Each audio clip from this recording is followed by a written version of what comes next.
آج کے پروگرام کو شروع کرتے ہیں۔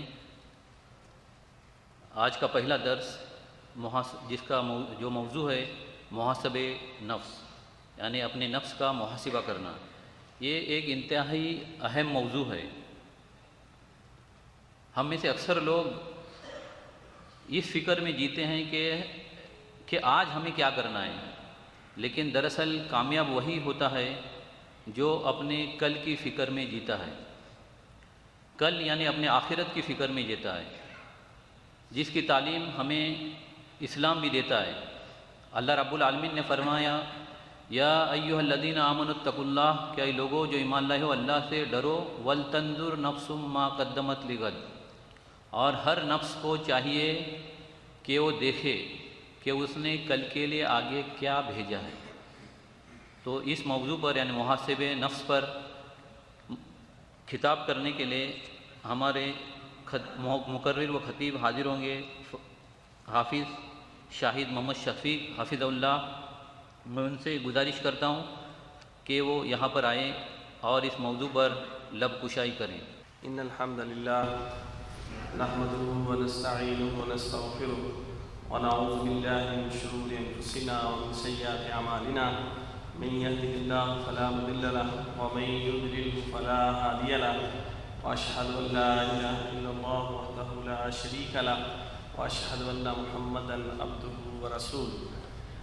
اما بعد فان خير الحديث كتاب الله، وخير الهدي هدي محمد صلى الله عليه وسلم، وشر الامور محدثاتها، وكل محدثة بدعة، وكل بدعة ضلالة، وكل ضلالة في النار۔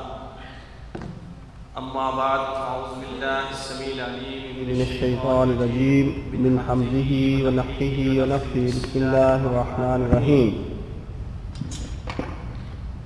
اقترب للناس حسابهم وهم في غفلة معرضون۔ لوگوں کا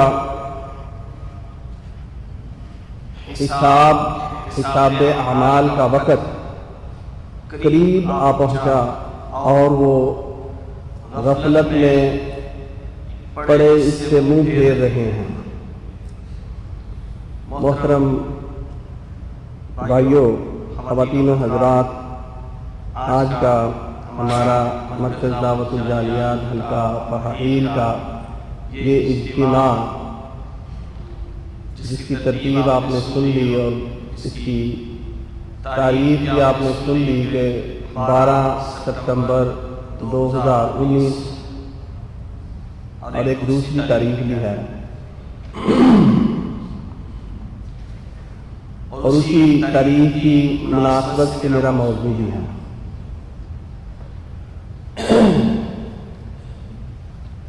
ایک بہت بڑا المیہ ہمارے اندر یہ پایا جاتا ہے کہ ہمیں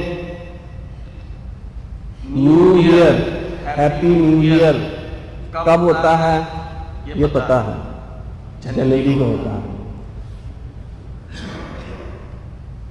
اور ہماری تمام قسم کی سرگرمیاں، تمام قسم کے امور اسی تاریخ کے تحت ہوتے ہیں۔ لیکن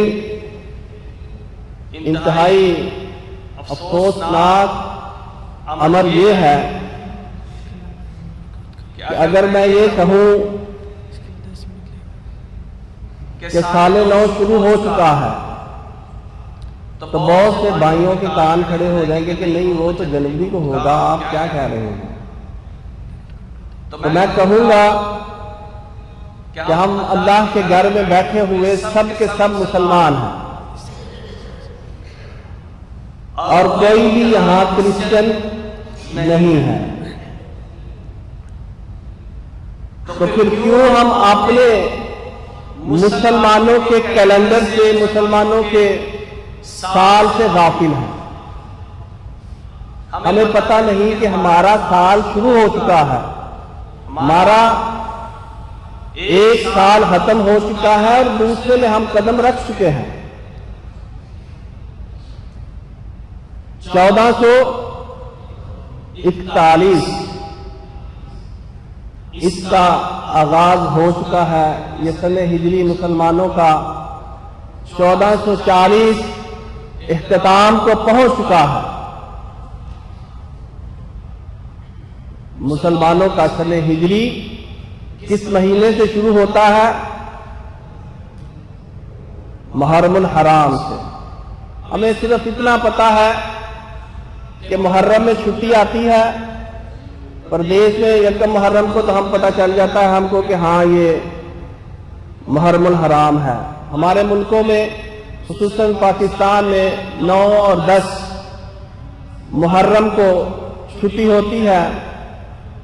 حضرت امام حسین رضی اللہ عنہ کی المناک اور افسوسناک جو حادثہ ہوا ان کی شہادت کا، اس حوالے سے تو ہمیں پتہ چلتا ہے محرم ہے۔ رمضان آتا ہے تو ہمیں پتہ چلتا ہے رمضان ہے۔ عید آتی ہے تو پتہ چلتا ہے شوال ہے۔ حج آتا ہے تو پتہ چلتا ہے ذیقعد ہے۔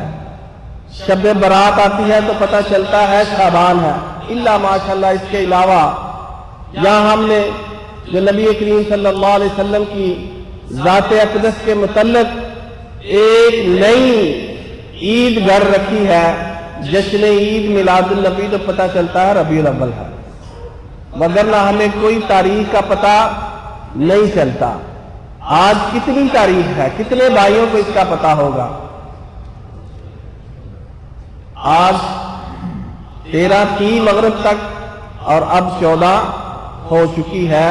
کون سے مہینے کی؟ محرم الحرام کی، مسلمانوں کے پہلے مہینے کی آج 14 ہو چکی ہے۔ اور یہ بھی ایک المیہ ہے کہ شبیر بھائی نے جو اشارہ کیا کہ ہمیں یہ بھی نہیں پتا کہ ہماری تاریخ بدلتی کس وقت ہے، ہم یہی سمجھتے رات کے 12 بجے بدلتی ہے۔ جب شام ہو جاتی ہے، سورج غروب ہو جاتا ہے تو مسلمانوں کی تاریخ بھی، وہ دن بھی ختم ہو جاتا ہے اور تاریخ بھی ختم ہو جاتی ہے اور اگلی تاریخ شروع ہو جاتی ہے۔ تو اسی مناسبت سے کہ مسلمانوں کا ہمارا 1440 ہجری ختم ہو گیا، ایک سال ہماری زندگی کا بڑھ گیا کہ کم ہو گیا؟ سالگرہ منانی چاہیے نا، ہیپی برتھ ڈے۔ کیوں؟ کیا خیال ہے؟ ہم مناتے ہیں، مسلمان مناتے ہیں، خوشیاں جشن مناتے ہیں نا، موم بتیاں اگربتیاں جلاتے ہیں اور اوپر بڑی وہ آج کل تو موم بتیاں، پہلے تو وہ گن کے لگایا کرتے تھے، اب وہ بنی بنائی سال کی بن جاتی ہیں کہ اتنے سال کا بندہ ہو گیا ہے۔ تو یہ خوشی کا مقام ہے، خوشی کا مقام نہیں ہے، یہ رونے کا مقام ہے۔ ایک شخص جس کی پھانسی کا، جس کو ہینگ کرنے کا سزائے موت کا آرڈر ہو چکا ہو، کہ اس کی سزائے موت 15 محرم الحرام 1441 ہجری کو ہونی ہے، اس کی زندگی کے دن کم ہو رہے ہیں، بڑھ رہے ہیں، وہ روئے گا، جشن منائے گا، ہیپی برتھ ڈے منائے گا، اگربتیاں موم بتیاں کیک کاٹے گا، کہ اللہ کے حضور گر گڑائے گا، اللہ کے سامنے سجدہ ریز ہوگا، اپنے گناہوں کی معافی مانگے گا۔ اسی کو حضرت عمر رضی اللہ عنہ نے فرمایا تھا، حاسبوا انفسکم قبل ان تحاسبوا، کہ اپنے نفس کا محاسبہ کر لو اس سے پہلے کہ تمہارا محاسبہ کیا جائے، حساب و کتاب کیا جائے، اس سے پہلے اپنے نفس کا محاسبہ کر لو۔ وازنوا انفسکم قبل ان توزنوا، اور اپنے نفس کو تول لو، اس کا وزن کر لو، کہاں کھڑے ہو تم، کتنی نیکیاں پلڑے میں ہیں، کتنی برائیاں پلڑے میں ہیں، وزن کر لو اس سے پہلے کہ تمہاری نیکیوں اور بدیوں کا وزن کیا جائے۔ فَإِنَّ أَهْوَنُ عَلَيْكُمْ فِي الْحِسَابِ غَدًا، کہ اس سے پہلے کہ کل تمہارا جو ہے حساب و کتاب کیا جائے، ان تحاسبوا انفسکم اليوم، آج اپنا حساب کر لو۔ کل کی اللہ کے سامنے جو سب سے بڑی پیشی ہے اس کے لیے تیاری کر لو۔ یومئذ تعرضون لا تخفی منکم خافیہ، کہ اس کے سامنے، اللہ کے سامنے جب تمہیں پیش کیا جائے گا تو تمہارا کوئی راز، خفیہ راز نہیں رہے گا، کوئی بات ڈکی چھپی نہیں رہے گی۔ تو اس پیشی کے لیے اپنے آپ کو تیار کر لو، اس کے لیے اپنا محاسبہ کر لو، اس کے لیے اپنے وزنوں کو، اپنے اعمال کے وزنوں کو تول لو۔ جو سال گزر گیا ہے اس کو جانچ لو، اس سال میں کتنی نیکیاں کی، کتنے گناہ کیے۔ حضرت علی رضی اللہ عنہ عید کے دن زیتون کے اندر سوکھی روٹی ڈبو کر کھا رہے تھے۔ امیر المومنین، پوچھنے والے نے پوچھا یا امیر المومنین کیا معاملہ ہے، کیا ماجرا ہے، آج تو عید ہے۔ وہ کہنے لگے عید اس کی ہے جس کے روزے قبول ہو گئے، ہمیں کیا پتا، ہم نیکیوں پر اتراتے ہیں، بڑی نمازیں پڑھتے ہیں، روزے رکھتے ہیں، ہم سمجھتے ہیں ہم بڑے متقی پرہیزگار عبادت گزار ہیں۔ امیر المومنین کا حال سنیے، وہ کہتے ہیں عید تو اس کی ہے جس کی نیکیاں، جس کے روزے قبول ہو گئے، جس کا قیام قبول ہو گیا، جس کو پتہ چل گیا، بتا دیا گیا کہ تمہاری نمازیں، قیام، سیام، اللہ کی راہ میں خرچ کرنا سب اللہ نے قبول کر لے، لیکن عید تو اس کی ہے، خوشی تو اس کے لیے ہے، جشن تو اس کے لیے ہے۔ اور ہمارے لیے ہر وہ دن خوشی کا دن ہے، عید کا دن ہے، جس دن ہم گناہوں سے بچ جائیں اور نیکیاں کر لیں۔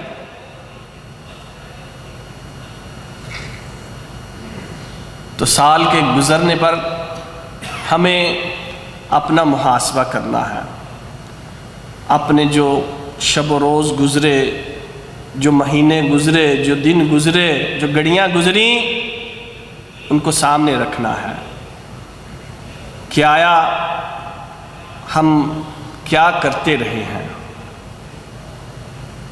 اور اگلا سال شروع ہو رہا ہے تو پھر ہم نے اس ماضی کے، اس سال کے پس منظر میں اگلے سال کی پلاننگ کیا کرنی ہے۔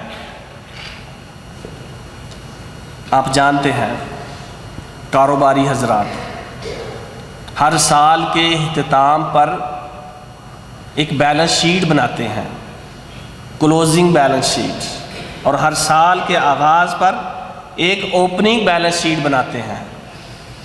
ہمیں بھی اپنی اعمال کی ایک کلوزنگ بیلنس شیٹ بنانی ہے اور ایک اوپننگ بیلنس شیٹ بنانی ہے کہ ہم نے کیا کیا، کہاں پہنچے، اور اب اس کے تناظر میں ہمیں کیا کرنا ہے۔ تو محترم سامعین کرام، ہمیں یہ دیکھنا ہے کہ ہمارا نفس جو ہے وہ کس طرف ہمیں لے کے جا رہا ہے۔ پاکستان میں ایک ادارہ ہے، آج میرا موضوع جو ہے محاسبہ نفس، انگلش میں کیا ہے، سیلف اکاؤنٹیبلٹی۔ پاکستان میں ایک ادارہ ہے جس کا نام ہے نیب، سارے پاکستانی ماشاءاللہ جانتے ہیں اس کو، نیب۔ کیوں نہیں حاجی صاحب جانتے ہیں نیب؟ نیب کے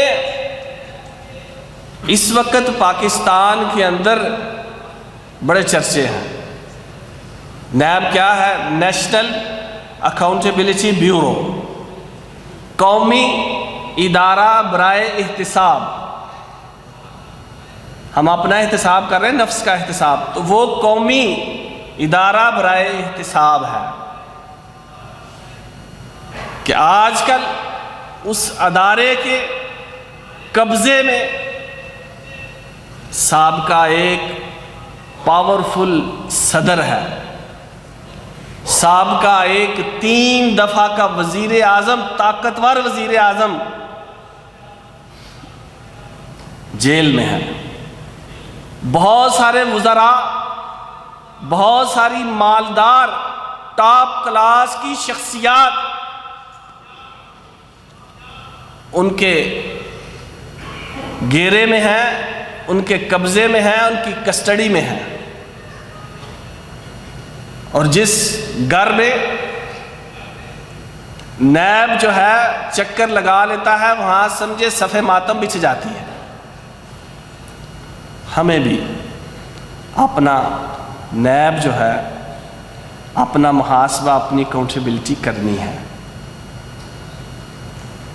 تو آئیے دیکھتے ہیں کہ فرمان باری تعالیٰ ہے، یا ایھا الذین آمنوا اتقوا اللہ ولتنظر نفس ما قدمت لغد واتقوا اللہ ان اللہ خبیر بما تعملون۔ معذرت کے ساتھ، میرا ارادہ تو تھا کہ اپنا ٹاپک کلوز کروں گا، شارٹ کروں گا، 2 شیوخ ہیں تو ان کے درمیان میں ایک طالب علم جو ہے وہ ویسے ہی ارادہ تھا کینسل کرنے کا، لیکن وہ موقع ایسا تھا سال کے آغاز پر اور اختتام پر، تو یہ موضوع اس مناسبت سے، لیکن ابھی ہمارے ایک شیخ تھوڑے سے وہ تاخیر کا شکار ہیں، تو مجھے استاد محترم نے اجازت دی ہے کہ تھوڑا سا میں آپ کو زیادہ تکلیف دے لوں، تو اس لیے مجھے ذرا تھوڑا برداشت کر لیں، جزاکم اللہ خیر۔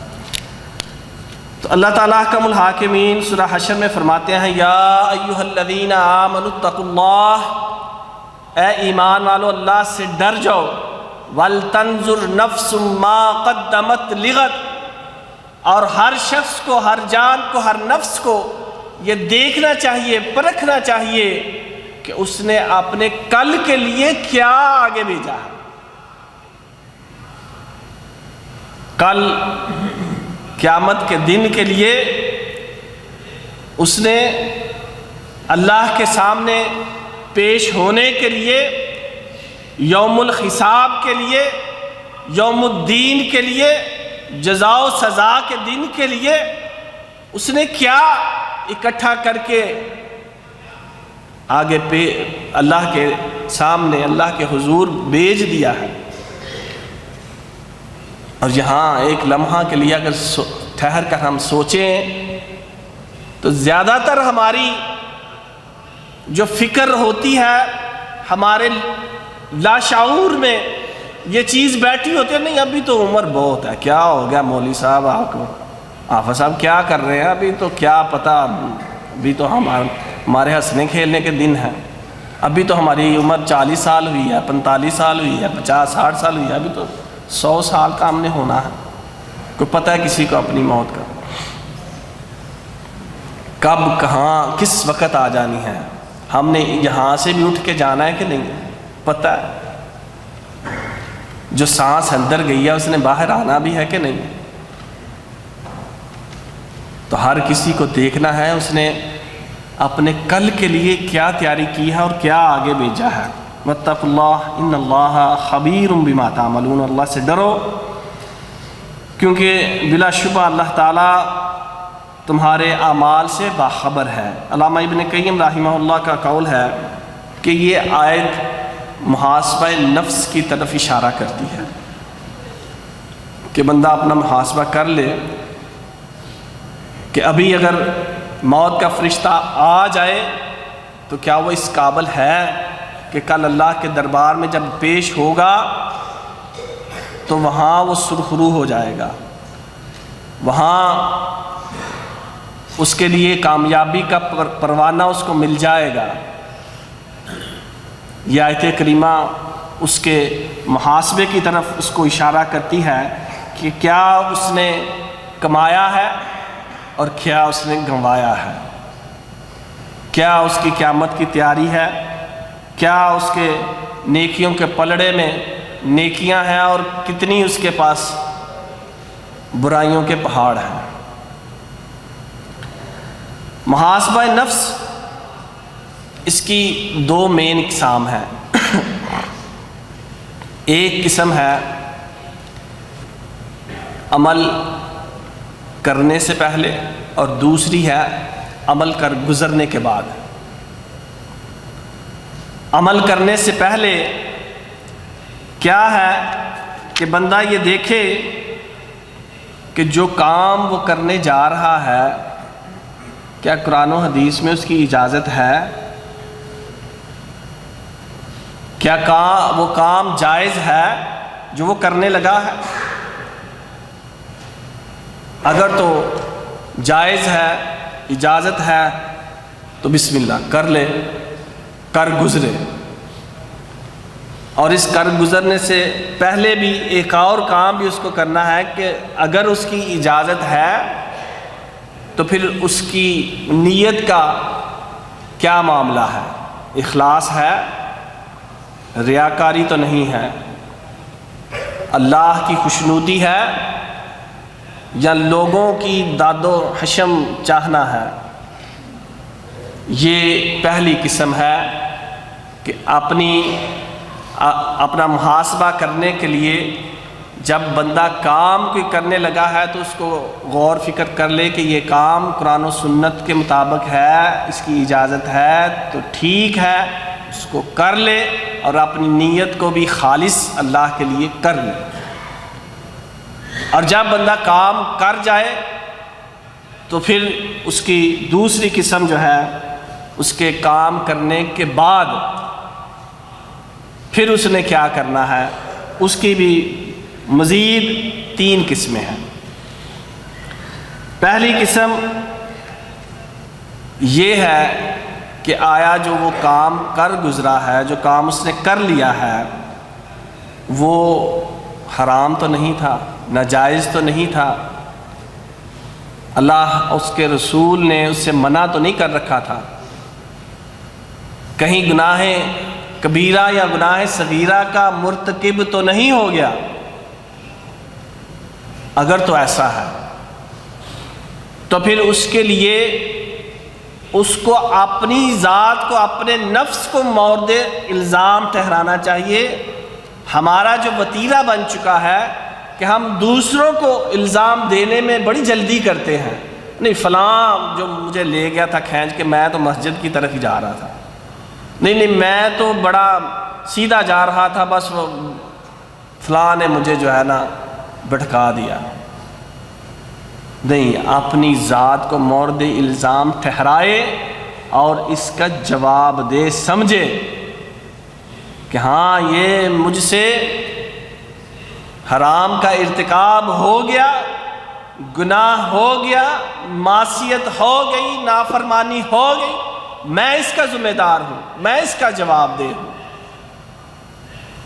تو پھر اس کو چاہیے کہ توبہ اور استغفار اور اس کے ساتھ اعمال صالحہ سے اس گناہ کو، اللہ کی کتاب جو ہے جس کے اندر یہ اس کے اعمال نامے درج ہو رہے ہیں، وہاں سے مٹانے کی اور اس کی اصلاح کرنے کی کوشش کرے۔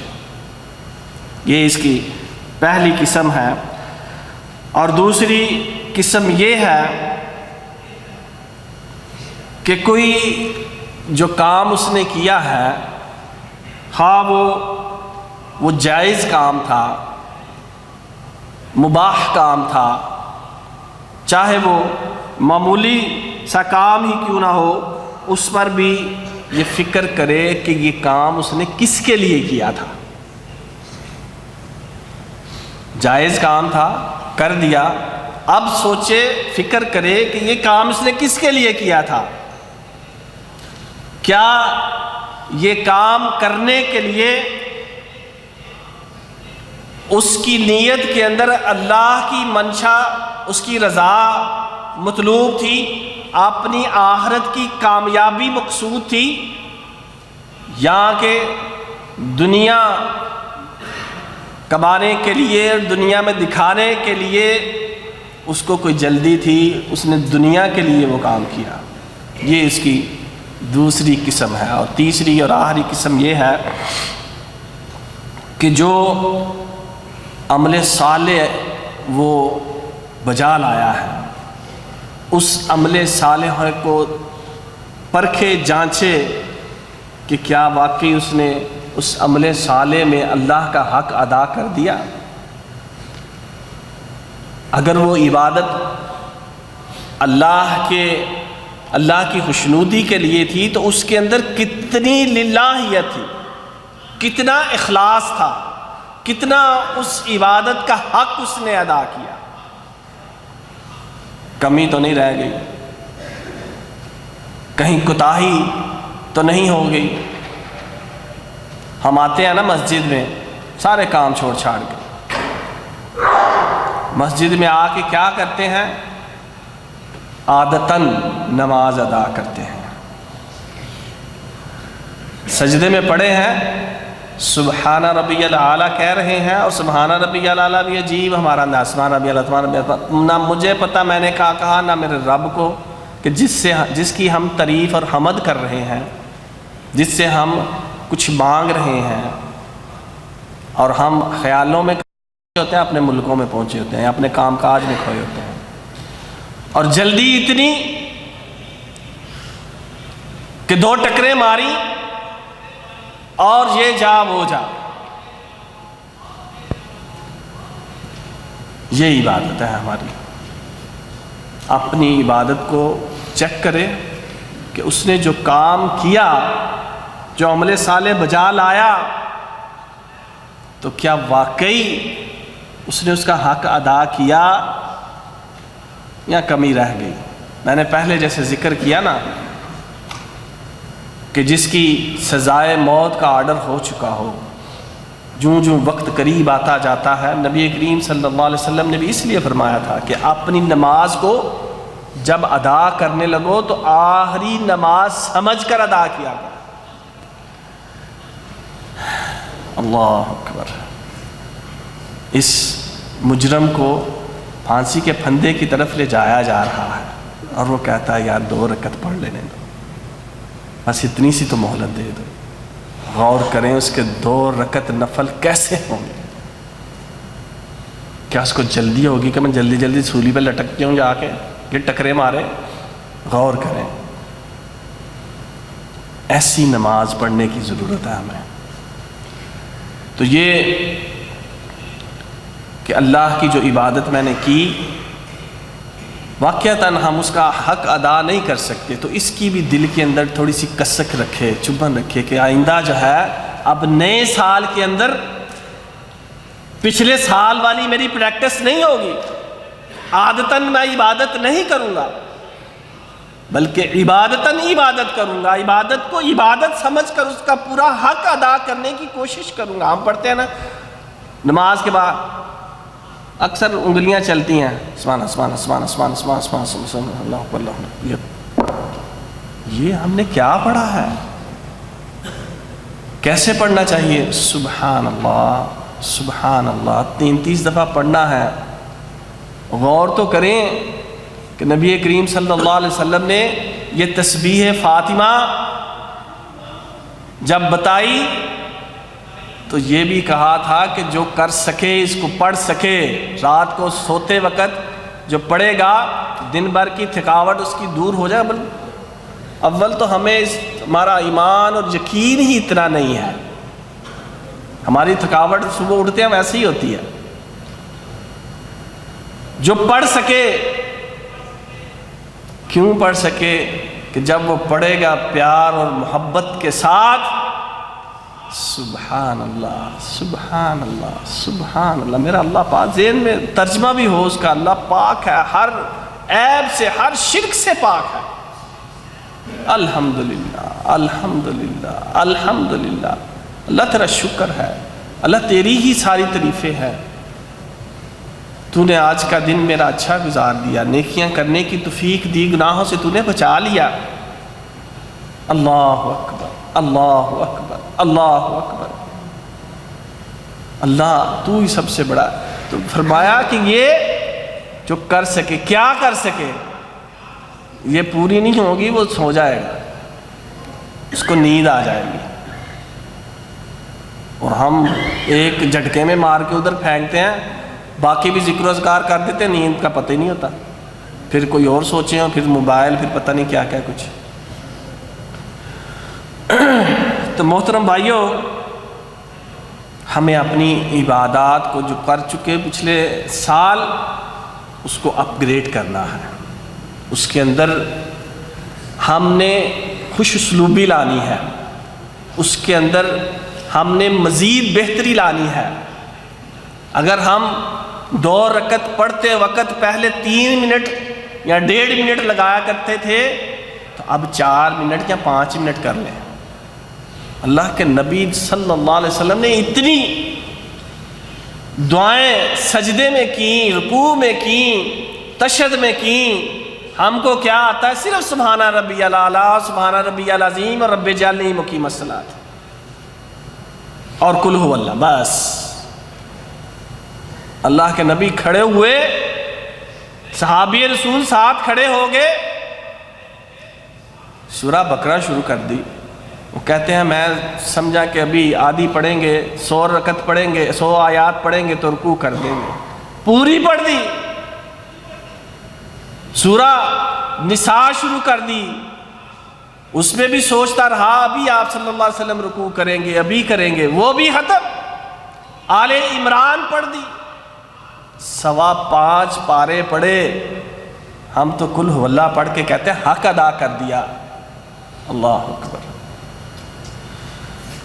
تشہد کی کتنی دعائیں ہیں آپ صلی اللہ علیہ وسلم جو پڑھا کرتے تھے،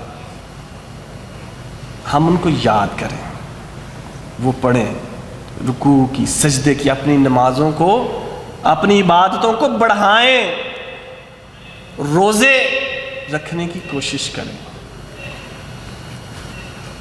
سوموار جمعرات کا، مہینے کے یوم بیض کے روزے، 13، 14، 15 تاریخ کے روزے، ہم عبادات کے اندر اپنے آپ کو، یقین کریں، ایک جملہ میں نے پڑھا سوشل میڈیا پہ، روح کانپ جاتی ہے کہ آج کہتے نہیں یار ہمارے پاس وقت نہیں ہے، اب کیا کریں، وقت نہیں ہے، وقت نہیں ہے۔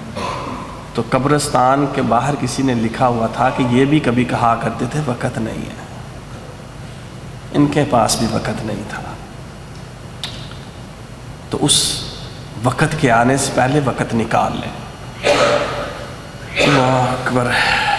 تو آئیے کچھ احادیث اس کی اہمیت کی طرف جو روشنی ڈالتی ہیں ان کو دیکھتے ہیں کہ حضرت شداد بن اوس رضی اللہ عنہ فرماتے ہیں ان النبی صلی اللہ علیہ وسلم قال الکیس من دانا نفسہ، کہ عقل مند وہ ہے جو اپنے نفس کا محاسبہ کر لے، جو اپنے نفس کو جانچ لے، پرکھ لے، اس کو لگام لے۔ وعمل لما بعد الموت، اور مرنے کے بعد کی تیاری کر لے، عمل کر لے جو مرنے کے بعد اس کے کام آنے ہیں۔ ایک شخص کے متعلق سنا میں نے، وہ مر رہا تھا، کوئی ایکسیڈنٹ ہوا، موت کا وقت قریب، اور اپنے باپ کو لگا کوسنے۔ اس کا باپ غریب انسان تھا، لیکن اس نے اپنا سب کچھ بیچ باچ کے اس کو امریکہ وغیرہ سے PhD کروا دی، اس کو بڑی سے بڑی ڈگری اس کو دلوا دی، اس کو دنیا کا ہر علم اس کو سکھا دیا، تو وہ اپنے باپ کو کوس رہا تھا مرتے وقت کہ میرے باپ نے میرے ساتھ ظلم کیا، یہ جو ڈگری ہے میرے پاس، یہ دنیا کی نوکری اور دنیا کے کام کاج اور کاروبار میں تو کام آئے گی، قبر میں میرے ساتھ یہ نہیں جائے گی۔ جو قبر میں میرے ساتھ جانا تھا، میرے باپ نے ظلم کیا، نہ قرآن پڑھایا، نہ مجھے کچھ دین کا علم سکھایا۔ تو فرمایا کہ موت کے بعد کے لیے جو عمل کر لے وہ عقل مند ہے۔ ہم تو کہتے ہیں نا بل گیٹس وہ سب سے بڑا عقل مند ہے، جینیس ہے، انٹیلیجنٹ ہے۔ ہم تو عقل کے معیار ہی کچھ اور سمجھتے ہیں نا۔ اللہ کے نبی نے کس کو عقل مند کہا؟ جو موت کی فکر کرے، جس کو فکر ہے کہ میرے مرنے کے بعد میرا حال کیا ہوگا، وہ عقل مند ہے۔ اور پھر فرمایا والعاجز من اتبع نفسہ ہواها وتمنى علی اللہ، اور بیوقوف عاجز انسان، احمق انسان وہ ہے جو اپنی نفسانی خواہشات کے پیچھے چلے، ان کی پیروی کرے اور پھر اس کے بعد بھی اللہ سے بڑی بڑی امیدیں لگائے، دن رات سیاہ کرتا رہے، سیئات میں پڑا رہے، اور پھر بھی کہے کہ جنت الفردوس، اپنے اعمال پر تو غور کرتا نہیں، تو یہ بیوقوف انسان ہے۔ دوسرے لفظوں میں وہ پڑھے لکھے لوگ، دنیاوی علوم کے ماہر لوگ جو نماز روزے کے قریب بھی نہیں پھٹکتے، وہ عقل مند نہیں ہے، سب سے بڑے بیوقوف اور جاہل ہیں۔ حضرت ابن مسعود رضی اللہ عنہ فرماتے ہیں کہ مومن اپنے گناہوں کو کس طرح تصور کرتا ہے اور فاسق و فاجر گناہگار اپنے گناہوں کو کس طرح سمجھتا ہے۔ مومن سمجھتا ہے کہ یہ پہاڑ ہے اس کے گناہوں کا، جس کے نیچے وہ بیٹھا کہ ابھی اس پہ آ کے گرے گا، ابھی گرا ابھی گرا۔ اور جو فاسق و فاجر ہے اس نے یہ معمولی سا ایسے ہی بس یہ شراب پی لی، یہ زنا کر لیا، کچھ نہیں، یہ مکھی تھی ایسے اڑا دی اس نے۔ وہ اپنے گناہوں کو ہلکا سمجھتا ہے، جس طرح مکھی اس کے ناک پہ گویا بیٹھنے لگی تھی تو اس نے ہاتھ سے اڑا دیا۔ اور جو مومن ہے وہ پہاڑوں کی مانند اپنے گناہوں کو سمجھتا ہے کہ یہ پہاڑ کا پتھر گرے گا بھی اور مجھے ہلاک کر دے گا۔ نبی کریم صلی اللہ علیہ وسلم نے بھی فرمایا اغتنم خمسا قبل خمس شبابک قبل حرمک قبل حرمک، کہ 5 چیزوں کو 5 چیزوں سے پہلے غنیمت سمجھ لو۔ 5 چیزوں کو 5 چیزوں کے آنے سے پہلے ان سے فائدہ اٹھا لو۔ پہلی چیز کیا ہے کہ تمہاری جوانی، اس سے فائدہ اٹھا لو قبل اس سے کہ تم پر بڑھاپا آ جائے۔ ہماری مسجدوں کی چابیاں کن کے پاس ہوتی ہیں؟ مسجدوں میں اذانیں کون دیتے ہیں؟ پہلی صف میں بوڑھے لوگ۔ جوانوں کدھر ہو گئی؟ خصوصاً فجر کے وقت الا ماشاء اللہ۔ اور جوان کی عبادت اس کے لیے کل قیامت کے دن اللہ کے عرش کا سایہ اس کو عطا کرے گی۔ تو فرمایا اپنی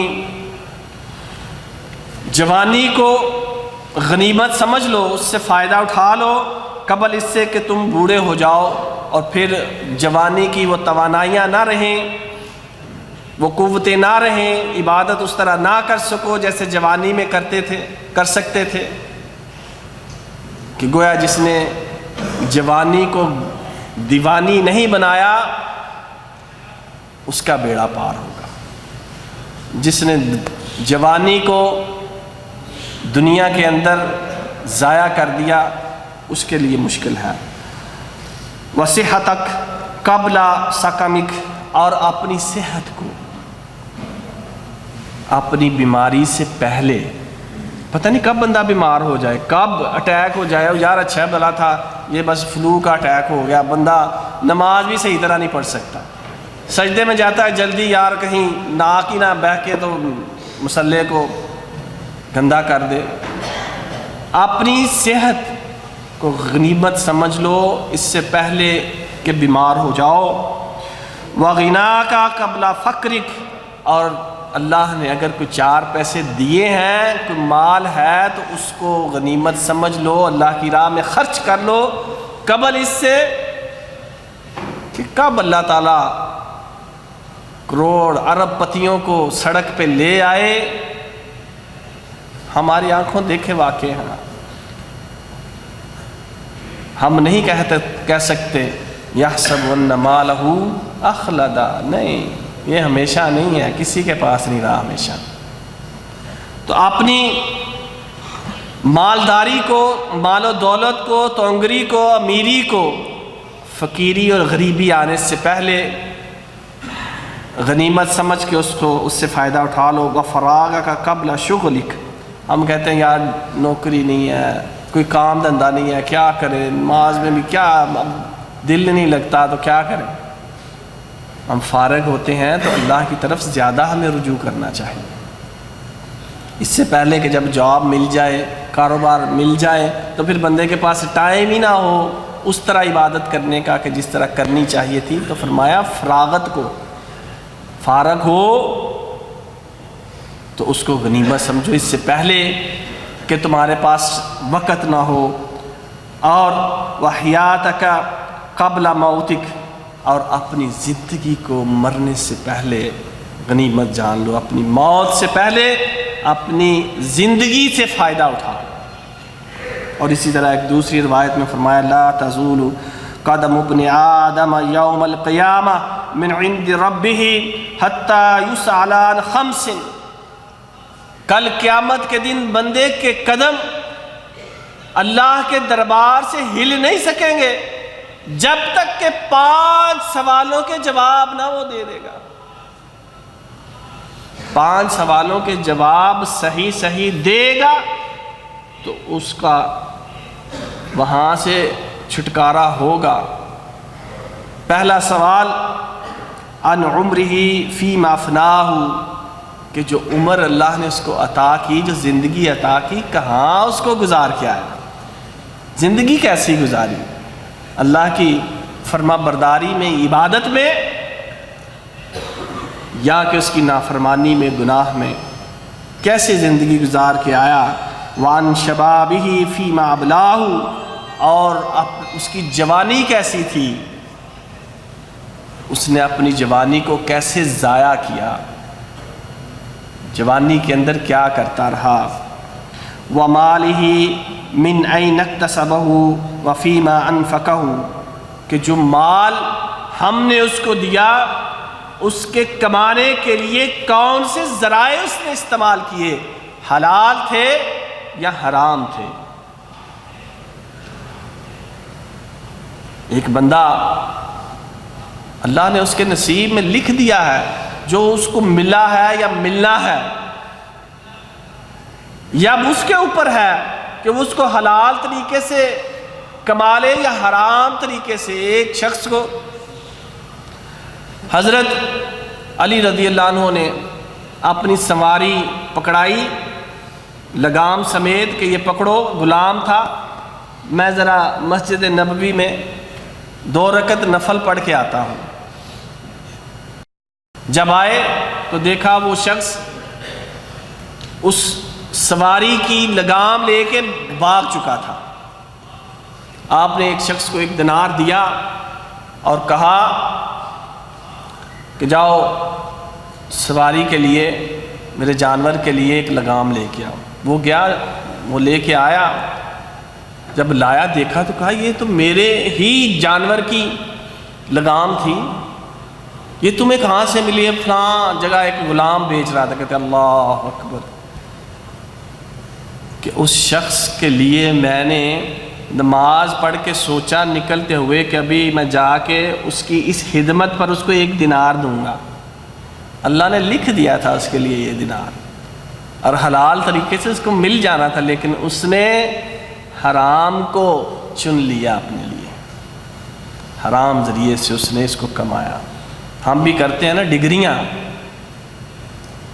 کوئی پڑھائی نہیں، کوئی کسی انسٹیٹیوٹ سے، کسی کالج سے بنا لیتے ہیں،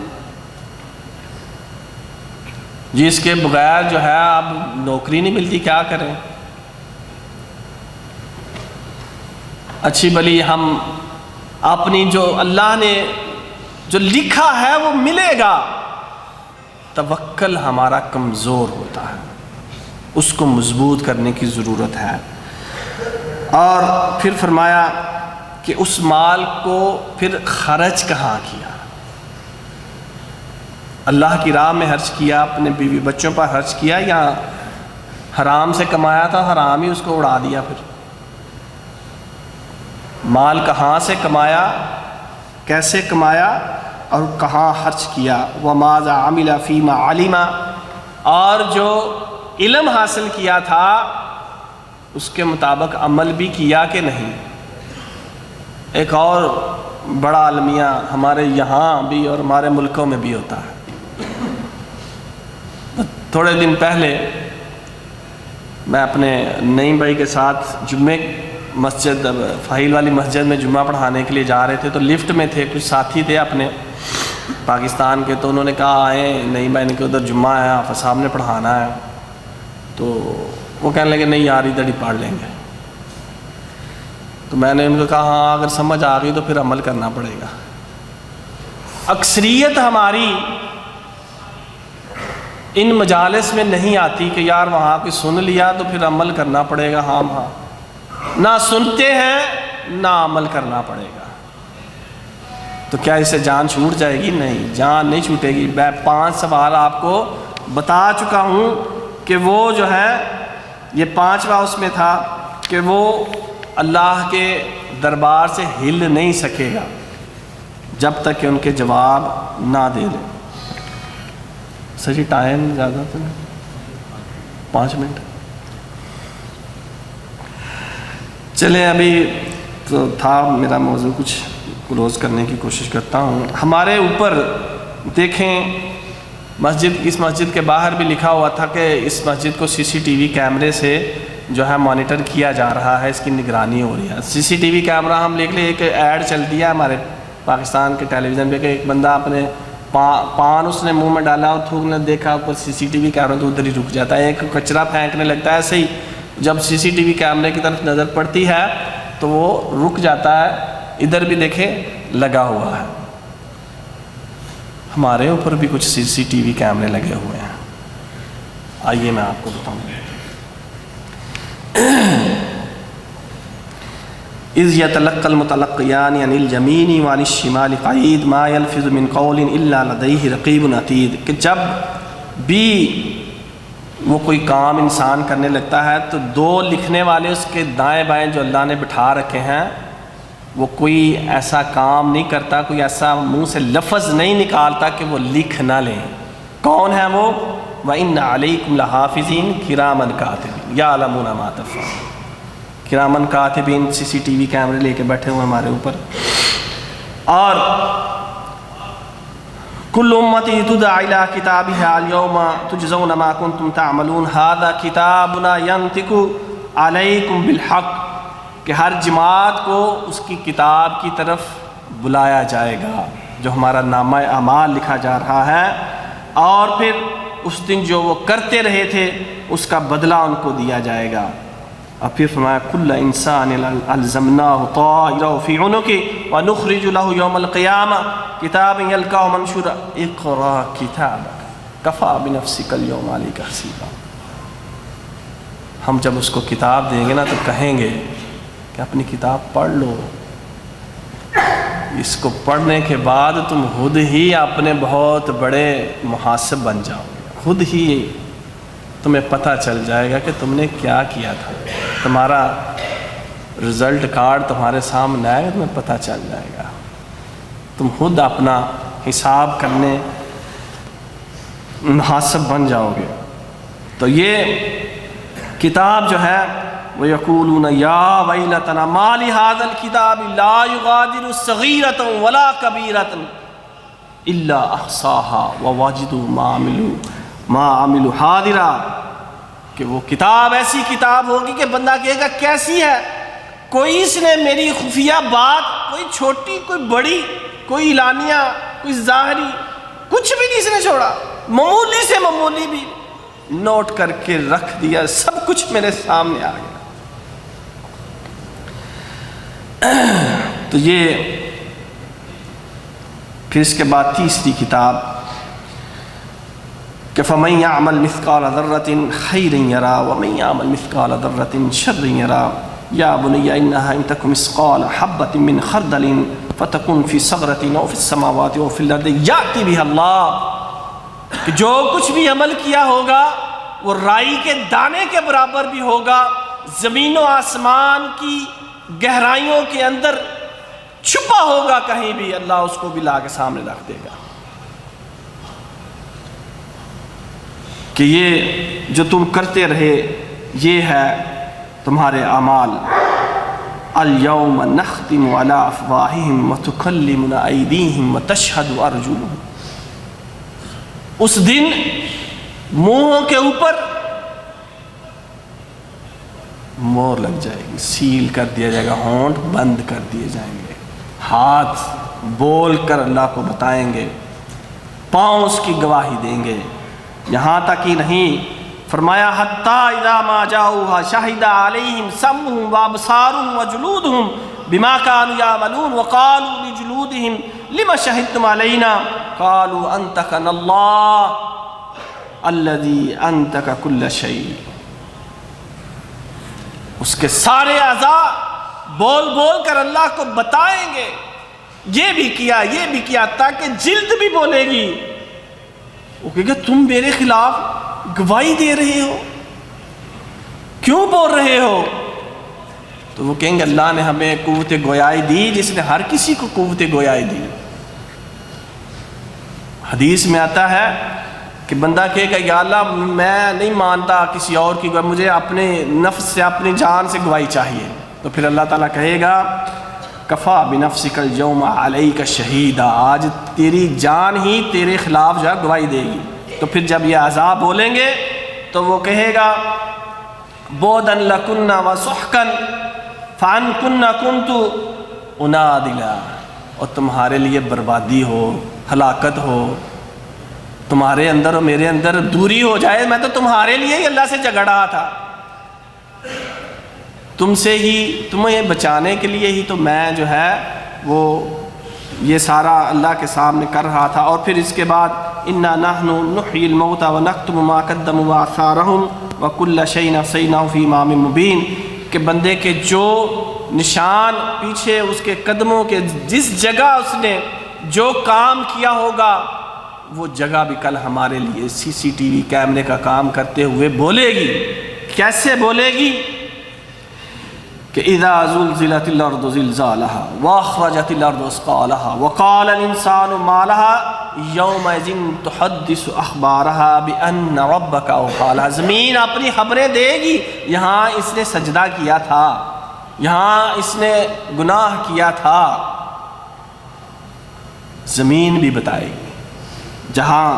اور پھر سب سے بڑھ کے وَكَفَى بِرَبِّكَ بِذُنُوبِ عِبَادِهِ خَبِيرًا بَصِيرًا، تمہارا رب ہی کافی ہے تمہارے لیے کہ وہ تمہیں تمہارے گناہوں کو دیکھ رہا ہے اور ان سے بالکل باخبر ہے، اللہ ہی کافی ہے۔ تو یہ بہت سارے اور بھی اس میں باقی باتیں تھیں، لیکن میں اس کو کلوز کرتے ہوئے کہ محاسبہ کیسے کیا جائے۔ محاسبہ کرنے کے متعلق بعض اسلاف نے ہمیں کچھ اصول دیے ہیں، جن میں 4 اصول جو ہے میں آپ کے سامنے بیان کرتا ہوں۔ کہ مشارطہ، پہلا اصول کہ اپنے نفس کے ساتھ، اپنے ساتھ بندہ یہ شرط لگائے کہ گناہ نہیں کرنا، گناہ کرنے لگے تو نہیں، شرط لگائی تھی نہیں کرنا، مشارطہ۔ مراقبہ کہ دیکھے پرکھے کہ کوئی گناہ تو نہیں ہو گیا تھا آج سارے دن کا، اپنا جو ہے رات کو بیٹھے اور سوچے کہ کیا آج کوئی گناہ، مراقبہ گناہ تو نہیں کر لیا۔ محاسبہ اپنا حساب کرے کہ کتنی نیکیاں کی اور کتنے گناہ کیے۔ اور مواخذہ کہ اس نے دن میں جو نافرمانیاں کی تھیں ان پر اپنی پکڑ کرے، اپنے نفس کی خود پکڑ کرے، اس کا مواخذہ کرے، اور پھر اس کے اوپر عبادت کا بوجھ ڈالے اور عبادت کرے، نفل پڑھے، صدقہ کرے، روزہ رکھے اس کے بدلے میں جو اس سے گناہ سرزد ہوا۔ محاسبہ نفس کے کچھ فائدے ہیں جو آپ کے گوش گزار کرتا ہوں، پھر اپنی بات کو ختم کرتا ہوں۔ سب سے پہلا کہ نفس کی خامیوں کا پتہ چلتا ہے کہ میرا نفس کتنا خراب ہے، اور جب تک خامیوں اور عیوب کا پتہ نہ چلے اس چیز کی اصلاح نہیں ہوتی۔ دوسرا، اللہ کا خوف اور اس کی رضا جوئی حاصل ہوتی ہے۔ تیسرا، بندہ مومن اپنے ابدی نفع و نقصان کی حقیقت سے آشنا ہوتا ہے، اور دنیا کا خود کا احتساب کل قیامت کے دن اس کی راحت کا سبب ہوگا۔ اللہ کے حکم کی تعمیل ہوتی ہے، غفلت، نافرمانی، گناہوں سے مسلسل دوری پیدا ہو جاتی ہے، فرائض سے کوتاہی اور نوافل کے اندر سستی کا تدارک ہوتا ہے۔ محاسبہ نفس سے اللہ کی محبت اور اس کی رضا کے ثمرات حاصل ہوتے ہیں محاسبہ نفس سے، اور محاسبہ نفس سے اللہ تعالیٰ کا حق معلوم ہوتا ہے کہ جو اس کی عبادت کا حق تھا وہ ہم ادا کرنے لگتے ہیں، اور دل کی اصلاح کے لیے یہ محاسبہ نفس انتہائی ضروری ہے، ورنہ دل ہمارا خرابی کی طرف ہو جائے گا۔ کہ ایک شاعر وہ کیا کہتا ہے، غافل تجھے گھڑیال یہ دیتا ہے منادی، گردوں نے گھڑی عمر کی ایک اور گھٹا دی۔ زندگی کا ایک سال کم ہو گیا، ایک دن کم ہو گیا، ایک لمحہ کم ہو گیا، کہ گھڑی کم ہو گئی۔ اس پہ غور کرنا ہے، فکر کرنا ہے، محاسبہ کرنا ہے۔ اللہ ہمیں اپنا محاسبہ کرنے اور پھر اپنی اصلاح کرنے کی توفیق عطا فرمائے۔ آمین۔ وآخر دعوانا ان الحمد للہ رب العالمین۔